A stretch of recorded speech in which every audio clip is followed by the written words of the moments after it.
Welcome to Digital Discourse. Welcome to Digital Discourse. Yeah. All right, back with another episode. Today we have a very special guest.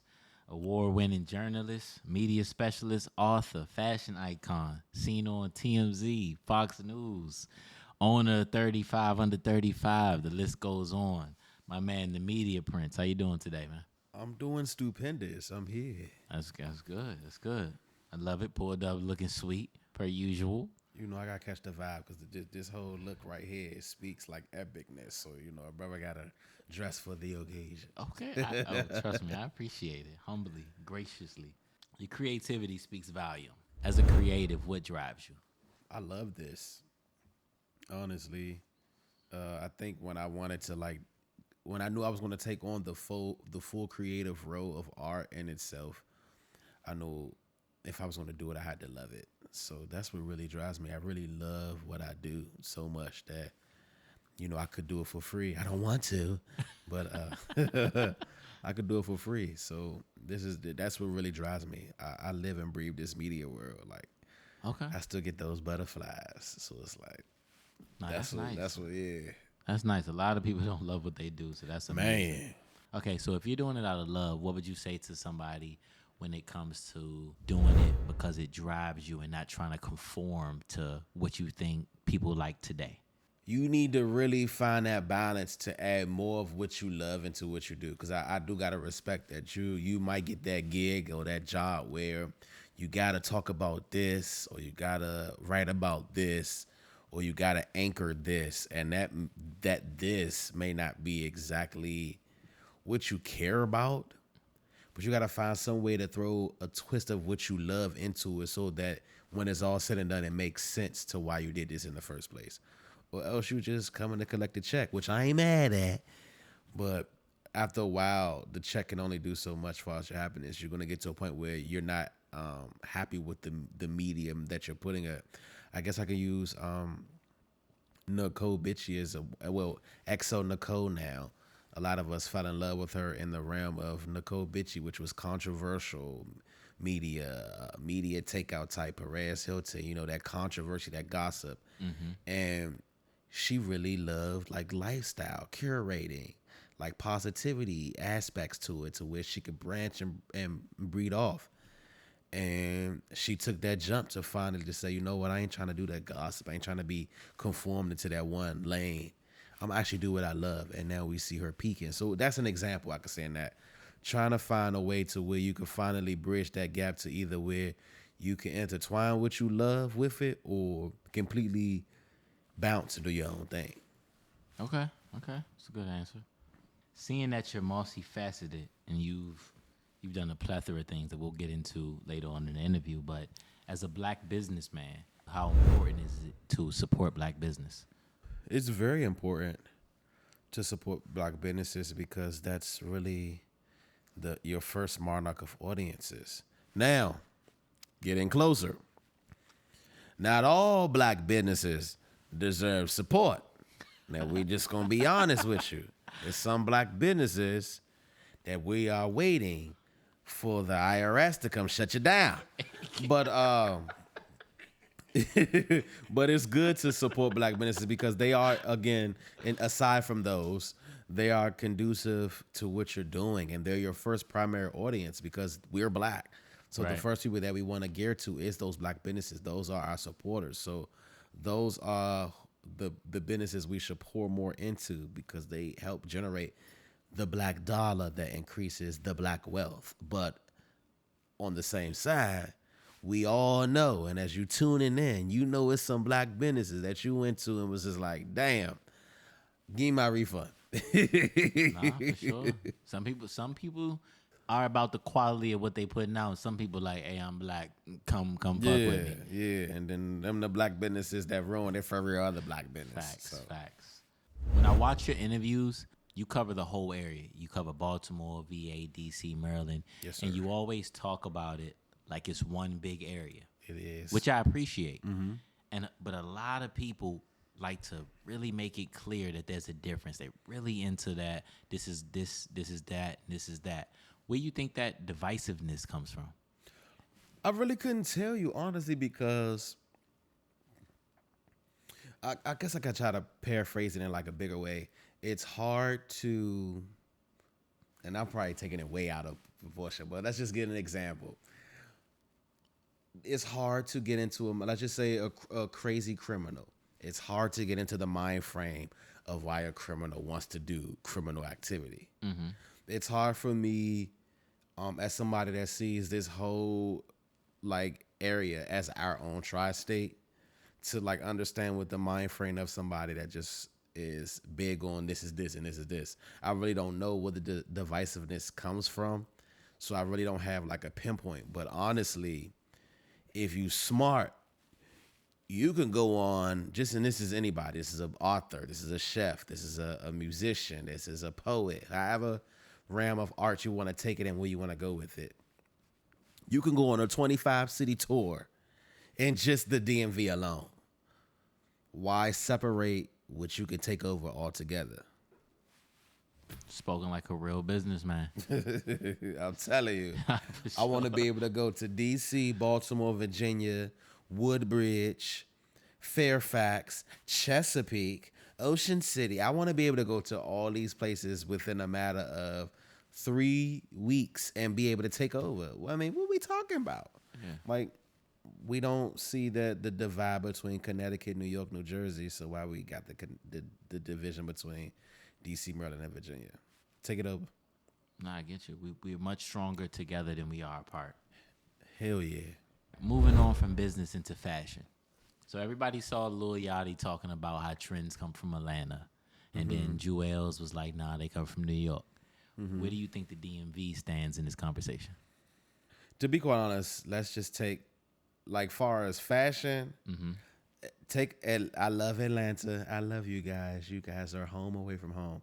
Let's take Atlanta completely out the equation, because fashion, Atlanta is just not, we don't equate that. Damn. Let's take that out the way. So let's just go ahead and just, let's lay the playing field out. Let's just go with DMV and let's go with New York. Because we know New York is a fashion capital. We just know that's what created this. We know that part. But on the battlefield of that, then that's where the DMV is adjacent to. And then we're going to even go further. I'm going to just say that's a DC and New York thing. Okay. Fashion dwells. And the great thing is, due to DMV being a caricature of the DC area, it branches off from DC. DC curates style, trends, lingo, same as New York. Curates style, lingo, fashion. I think those are the encompasses where we need to focus at, is really, versus putting them against each other, we should appreciate that what we know as fashion and style, you only got it from two places. You was either in DC or you were in New York City. That's it. And somebody left there and brought all that cool, innovative shit to wherever they came from. And I'm going off fact too, because I'm gonna just take it back. I went to college in North Carolina. We know, and I love my southern states, but we know style trickles down. It doesn't just come there. The wave of fashion and style, they either wanted to hang with the New York kids or they wanted to hang with the DC kids. And then if we want to take it a step further, the swag was so elite at DC that everybody wanted to be with the DC people. So honestly, and then we can go to Kanye West. He said he came to the DC area and got a lot of inspiration. He did. He did. I remember that. Even like down to like what we know as the look of the cool urban guy. That whole vision was from a DC guy in the 80s that was running the streets, what he looked like. So Lil Yachty is also, and I think he's an amazing artist. I think he's an amazing talent. But I wouldn't look to him from style either, because I don't think his style is, top tier. I think his style is just, what those kids over there wear, which is not really, you're not trying to fit in. You're just trying to be, your unique self. But I wouldn't run to you like, ooh, do this look good? And I think I agree with you on that. Like, you definitely got to have New York in the conversation and DC's in the conversation. Yes. I think where Lil Yachty gets it misconstrued is the Migos played a big part in fashion. I But think- it's the Migos yeah. specifically. It's not But Atlanta. I think they're getting the music and art culture confused with fashion. Mm-hmm. Yeah, they intertwine at one entity because it's all art in itself, but don't get a sound and a art scene confused with a look because we just like the sound. We ain't asked to dress like. You know what I'm saying? Yeah. We want it to sound like, not to look like. That's the difference. So I ain't trying to dress like nobody from Atlanta, like feel at that. all. Especially not now. But No. but when I was talking about the Migos, I was saying I feel like they are responsible for the like smaller chains, Yeah. skinny jeans, Yeah. wearing those Versace type shirts. Yeah. I think they brought all of that to the culture. I mean, we gotta go to the first Migos though. That's who really was creating culture too far as what Atlanta looked like. Who are we talking about? Travis Porter. I knew it. Travis that's Porter Fair. That's fair. I was can't- the first people that I could kind of see where Atlanta was going with style and look. Like that was my first taste. Like by the time Migos came, it was getting beyond advanced. It was getting like, all right, we got a little more money, but like far as like that whole style, I would have gave it to Travis Porter before. That's fair. Shoot, if we want to go further than that, I didn't think about it. I would have gave it to Andre 3000 because that was a look that was completely different. And I wondered where did, and he's from Atlanta, I wondered where did he go? Because he clearly went somewhere There's no way he got it from there. and like started like a look. Because that's how I was just like, dang, this is a because Andre 3000 is a fashionable guy. So I'm like, what northerner did he intertwine with? Because he brought it back because he wasn't always like that at first. So you get what I'm saying? You know, feel you, I it's feel you. you know, Media Lil Prince. Yachty went somewhere. He went up north. He probably ain't always was looking this lit. So I'm pretty sure his stylist ain't from Atlanta. Hey, you heard it here first. Travis Porter are the first Migos. From Yeah. the Media Prince himself.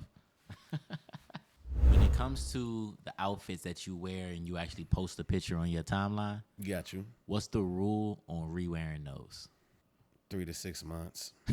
Okay. That's Literally. That's a good little gap. And sometimes it be hurting me too because I'm like, dang, I won't wear that again. Like if I do it though, if I do it, if I break the 3 to 6 month rule, I gotta go so outrageous with it that you didn't even realize this correlated with the first outfit. Okay. Because it's some statement pieces that unfortunately due to me wearing them, like you be like, oh, this is some media print shit. So it's like, okay, I know I saw media prints in this. So if I wear it again, because I be paying attention. I could clock with somebody with something else. So if I can do it, I know somebody is tuning in like, he wore that at that listening party the other day. So I got like play the 3. So man, my shopping is crazy. I just be having to buy clothes. I thrift a lot. I'm on Amazon a lot. I'm at Shein a lot. I need stuff that could come fast. I need stuff that I can get today. Cause it just be so low. And then the busier you get, the more you realize, damn, I wore everything. So it's like That's sometimes, crazy. and then sometimes I just don't post. Just so I could just enjoy the night. It is. That's the cheat Yeah, code. just if you get me on camera, I come to your camera and just be like neck up. Yeah. Then I get out of the way. Hey, you got a method. I Man. fuck with it. That's funny you asked that because that's literally I be having them conversations like, what I'm gonna wear. I'm like, dang, I just had that on. That shit get pricey, man. Man, They get pricey. How important is it for the person that you're dating to have a fashion sense? I've never been asked that before. At this point, it would be very important because we would be going outside a lot. A lot. So Gotta be super fly. you gotta be at this point super fly just because I would hate for you to just have to stand over there while I take this picture. Hey, young.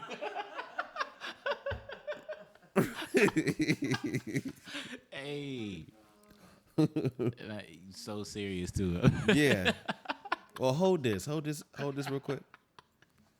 Hey, I'm not mad at it.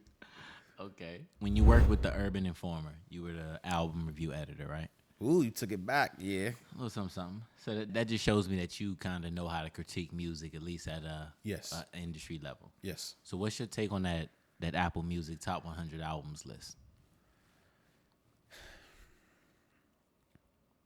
First of all, 100 albums is a lot. A whole lot. I was pleased with some, not pleased with all. I'm always pleased when they put Lauryn Hill. I don't think anybody ever gets it wrong with Lauryn Hill. You just know, give her flowers. She was number one. She deserved that. She deserves that. I think, in hindsight, that album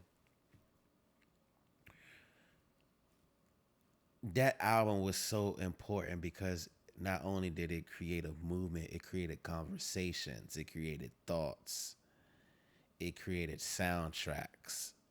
Like, I bumped that album in 2024, and this is a 1990 album. That's crazy. I'm still cranking it. Like, it's competing with music today, which some of the music today is like, but honestly, do they get it all right? No.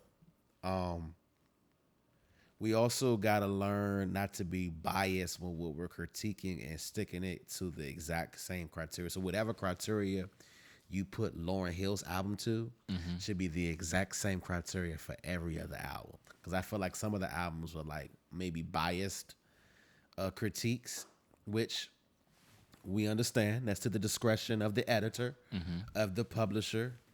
Was I displeased? No, I wasn't displeased with the list, but it just definitely, it was some places that made me wonder, like, oh, what made you put it that place? When you put that at that number, or you know what I'm saying? But overall, I wasn't displeased, but I would love to be a fly on the wall in some of those conversations to, like, what's that ending point to where you say this was 1 through 10 versus this number 45.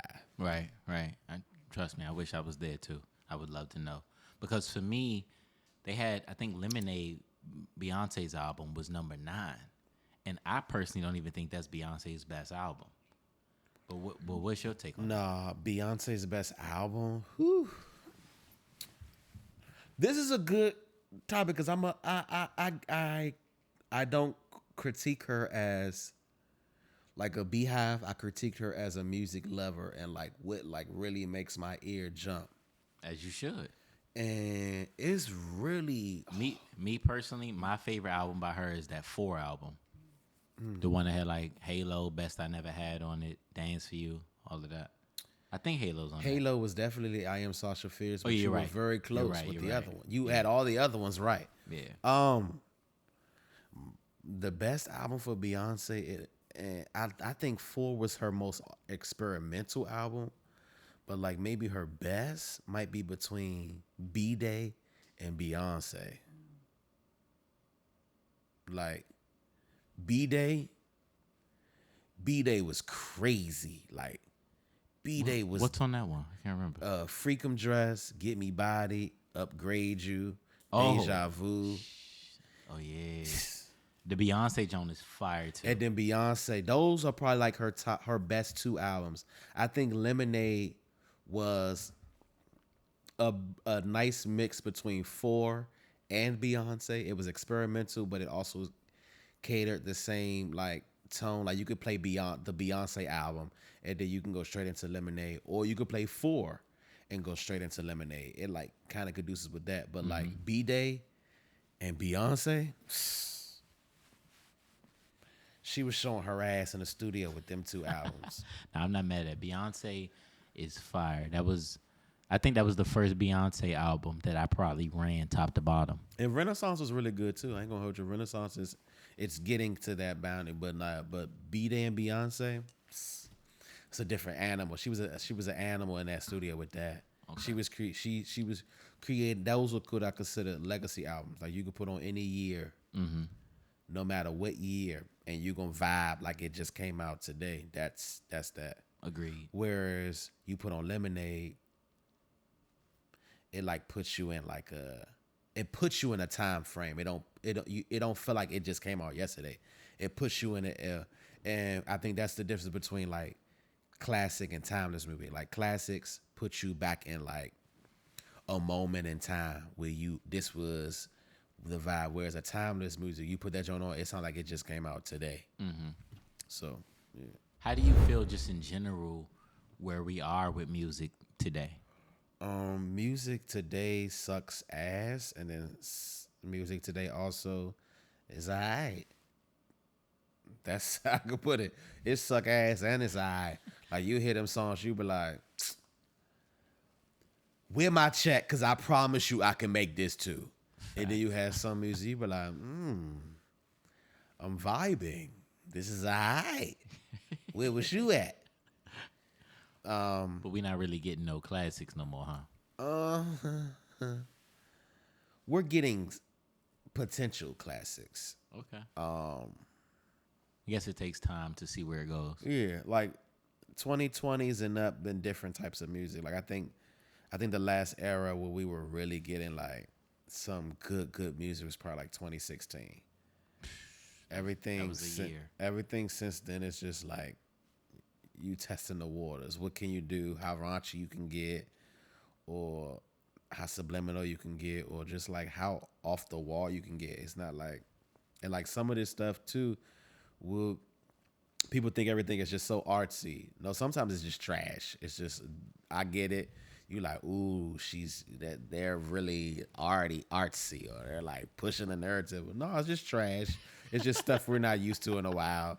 And it's so different that it seems to be artsy. But no, it's just so different because it's like, yuck, who signed off on this? But it's that's why I love being able to curate playlists now, to where you could just vibe and hear good music, and then if I integrate the new music, you'll see how I integrate it to where it feel like it's on the same palette of what we know as those classics and timeless music. Because some of this music scares me. Like our oldies but goodies is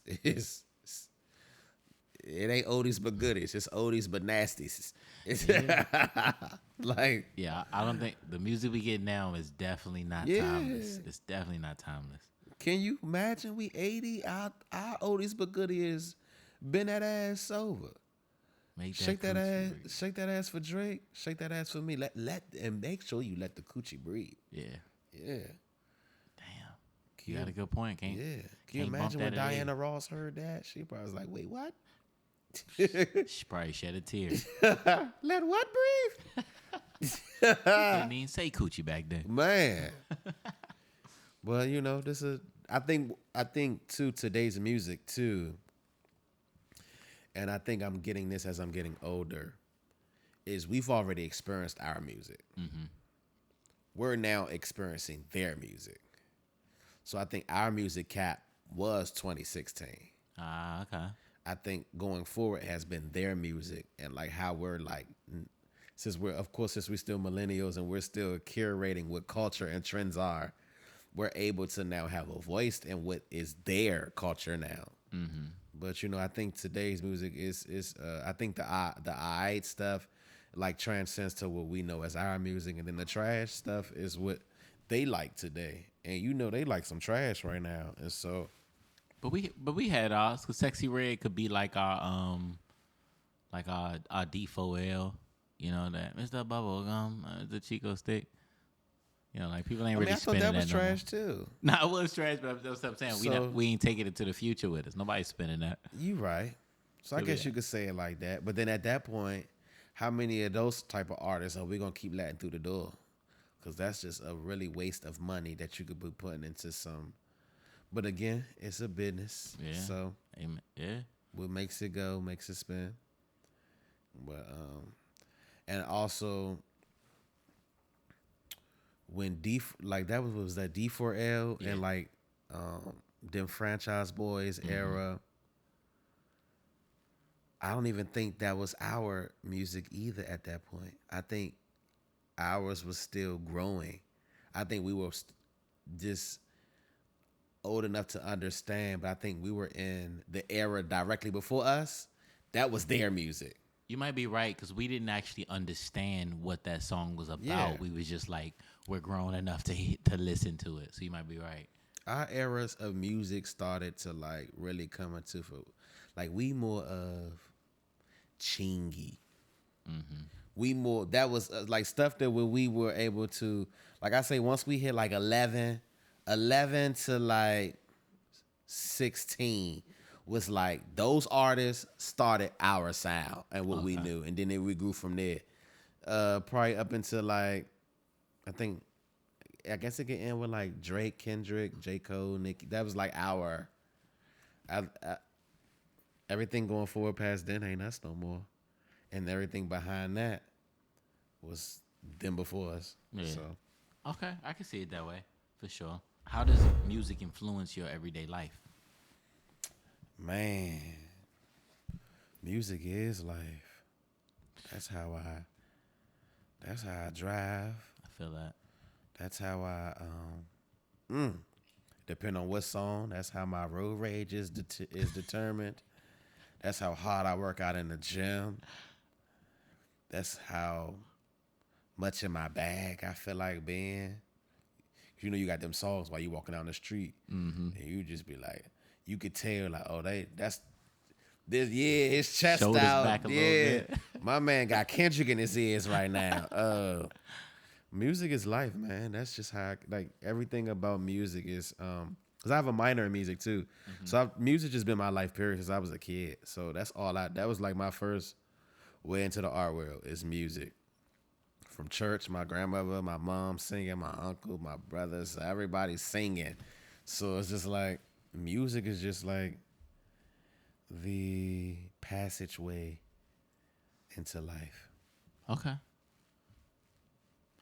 All right. Moving on to That celebrities. probably sounded deep as shit, didn't it? Nah, it was real because music legit is. I mean, I may be speaking from my own point of view, but Yeah. it's like as soon as I wake up, I'm playing music to brush my teeth. Yeah. So it's like it's everything to me too, and it depends on how I feel. Like I could feel a way, and I'm like, I don't even want to feel this way. Let me turn on a certain song that changes how I feel. So it really is everything. It's vibrations. So and that's all it is. That's the word. It's vibrations. And it's up to you how high you want them, and it's up to you how low you want them. And don't get me wrong. Sometimes I like my vibrations very low, especially if I'm in the club and the bottles are passing. Let's load this shit up while we in it. I'll say the high vibrations for the car ride home from the club. You know, that's when you get yourself back in order. Facts. But in the club, let's get low with this motherfucker. Nah, really be like that. Facts. All right, so moving on to celebrities. Do you think celebrities have a duty to be role models when they're in that public eye? Yes. Because that's just not fake the funk. Your goal and dream is whatever you do is to get to a place where it's respected and it's responsible.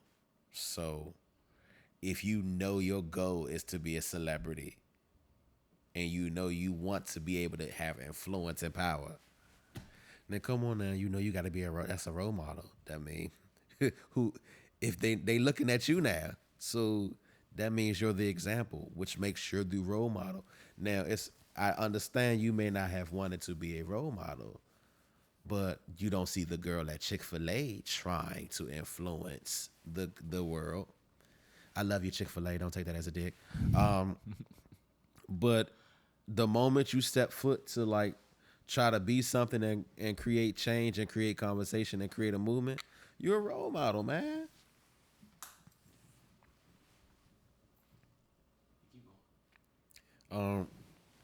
But that's the gist. Like, yeah. And I hate when these celebrities be like, you know, y'all the parents. Like, we know they got parents. We know all that. But you are an influence. You are a role model. So you be responsible. And it's like, you worked hard to get there. So don't work that hard and be immature and irresponsible with it.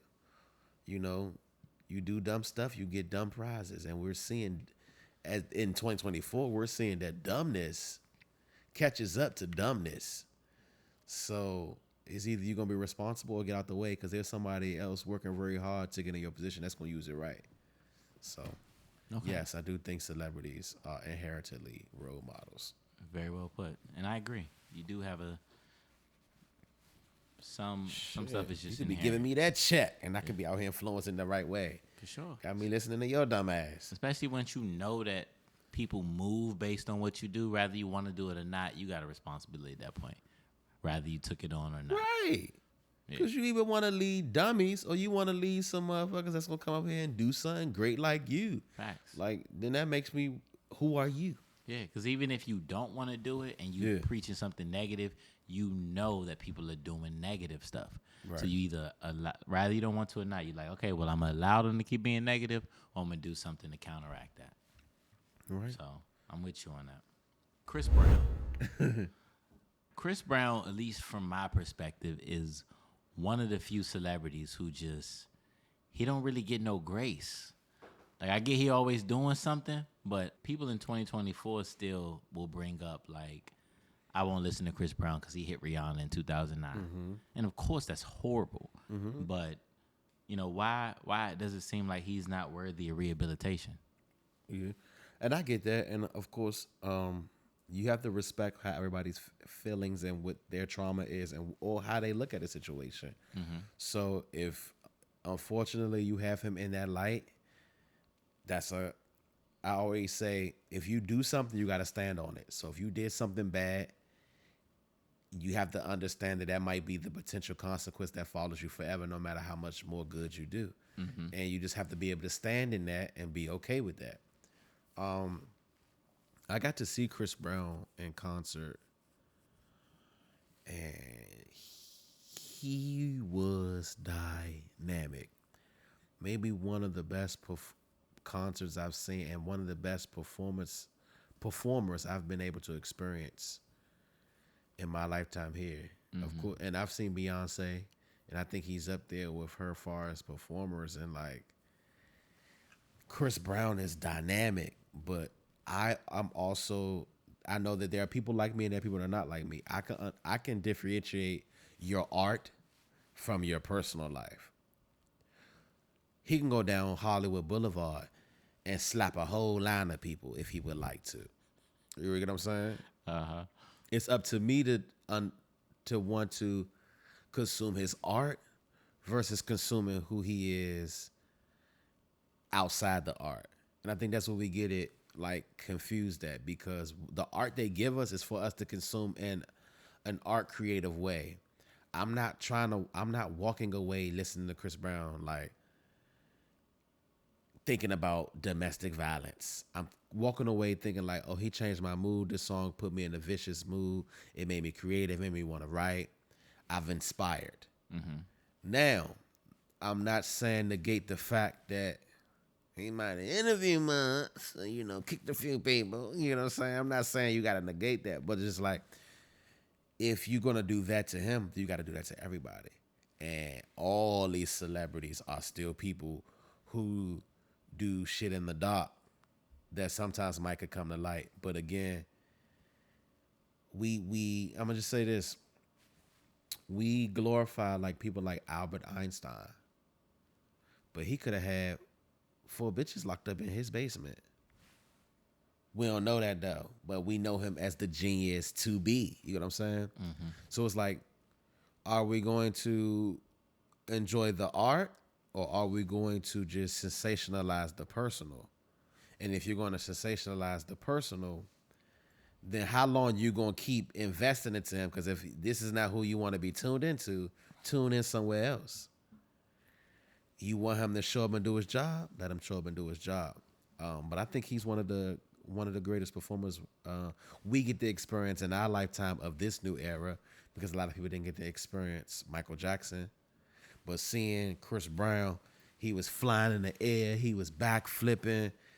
My man put on such a dynamic show that it was moments of the show that I just stood there and just was like, wow, this brother is magic. And unfortunately, due to his mistakes, it's gonna be a lot of people that miss out on this magic. So based on how you feel about Chris Brown, what would be your take on R. Kelly's music? R. Kelly's music is life. It's life. Like a lot of the songs, it's songs I didn't even know he wrote that I'm learning. Oh my God, R. Kelly wrote that. Don't get me wrong. What he did is terrible. It's terrible. But it's a lot of music that we're listening to from terrible people. We just don't know it as like we knew R. Kelly's. Their stuff may not be on Front Street. You get what I'm saying? R. Kelly's music though is it's classic and it's timeless because though yes, he did some wrong stuff.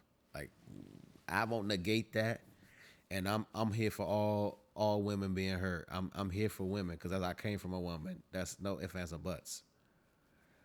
But there's a out of body experience that I cannot control when Slow Wine comes on by R. Kelly. I immediately become that like 15-year-old boy that couldn't wait for this song to come on BT Jams. Throwback. So I could be like, hey, my song on. So it's like, it's certain songs that, unfortunately, and it's not really unfortunately, honestly.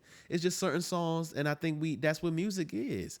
That just connects with you and connects with your soul, that you understand that this is the art, and I'm just taking this song as the song, and then when the song goes off, I go and continue to do my thing. And I'm not like diving into that. You get what I'm saying? Like differentiating the art from the person. So you really can just move along with no connection between the two. Yeah, because what he does as a human was his bad choices. I know how to handle myself as a smart, responsible black man growing in this nation, and go about my day without inconvenience or harming a woman or an underage child that has no business in what I do as an adult, and still be able to pop in his music and bob my head and vibe to what this was and what this gave to culture, and listen to it while it's on for the 3 minutes or 4 minutes it is, and then go about my day. Does it ever hit you? Like for me, if I was listening to it now, it would hit me. It always comes to my mind like, damn, is this about a younger person? You don't even take it that because far. that'd be me trying to conduce his personal life with his music. Trying to like force it. Yeah. When I heard this song at that moment, I wouldn't know. I ain't know nothing about that. I get it. So I'm gonna leave it where I had it at. Leave it there and leave it there. Now, Aaliyah's age ain't nothing but a number. Has always confused it from the start, just because of that. So that stayed where it was at. But other than that, First flag. I left it where it is, and so then that keeps me sane, so I can still appreciate the music I like versus hindering what they did personally. Then that if I did it like that, then it's a lot of songs I'm not gonna be able to listen to no more. And I'm like, how much you want me to take out of my discography at this point? Now I'm adding Diddy to the log. I'm like, Lord, what y'all doing now? Who else you gonna throw out there to the? Eventually, I'm just listening to Elvis. Diddy. Which you got a take on his situation? I'm gonna just say it's unfortunate, and I just want people to use this as an example. What you do in the dark can come to light. So be responsible in the dark, just as responsible as you are in the light. This is a dream that we all hope to have one day. We work very hard for our dreams. Be responsible with it. And if you're going to be belligerent, disassociate what you do as much as possible to what you do in your belligerent times. It should be no coincide, because the moment you bring your gift and you bring it into your mess, that's where the divide happens, because your gift was what you were called here to do. It was your assignment. You're never supposed to use your assignment as a power tool to reprimand people or to do that. Then that means you're taking what God gave you and using it irresponsibly. And when you do things irresponsibly, it may not catch up with you today, but it will catch up to you in the future. And we're seeing that.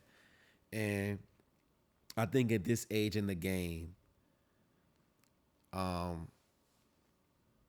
think he knew enough was enough and it was catching up to him. And I think within the last probably 2 years, because I ain't going to go farther than that because we can clearly see the Cassie video was relatively recent. I think within the last 2 years, I think it probably hit him what arena he wanted to go in. But by then, of course, it's too late. But I think Diddy should be an example for all black men that are in powerful positions that have worked their way to the top to make sure you continue to treat it responsibly like you were at the bottom. Okay. And so, yeah. But his music is, again, life. It's a soundtrack. Every song we connect to that we know, that we love, a lot of hip-hop culture, Diddy was a part of that. And so I'm just finding that balance of just still enjoying his music and just leaving him over there at the same time. Okay. Cat Williams did say that this was the year of the truth. Yeah. When he was on. He ain't never lied. Shannon Sharps. You It's feel been like truthful as shit ever since. that's what I was going to ask you. You feel like that's been accurate? I think that's been more than accurate. I think that's been the basis of this whole year. I think he set it off. I don't know if that was his assignment, was to set it off for the year. But this has been the year of truth, the year of revelation, the year of like looking in the mirror. And this is the year that truth prevails. So this has also been the year of the smoke. It seems like everybody said, you want some, come get some. I think he also set that off too heavy.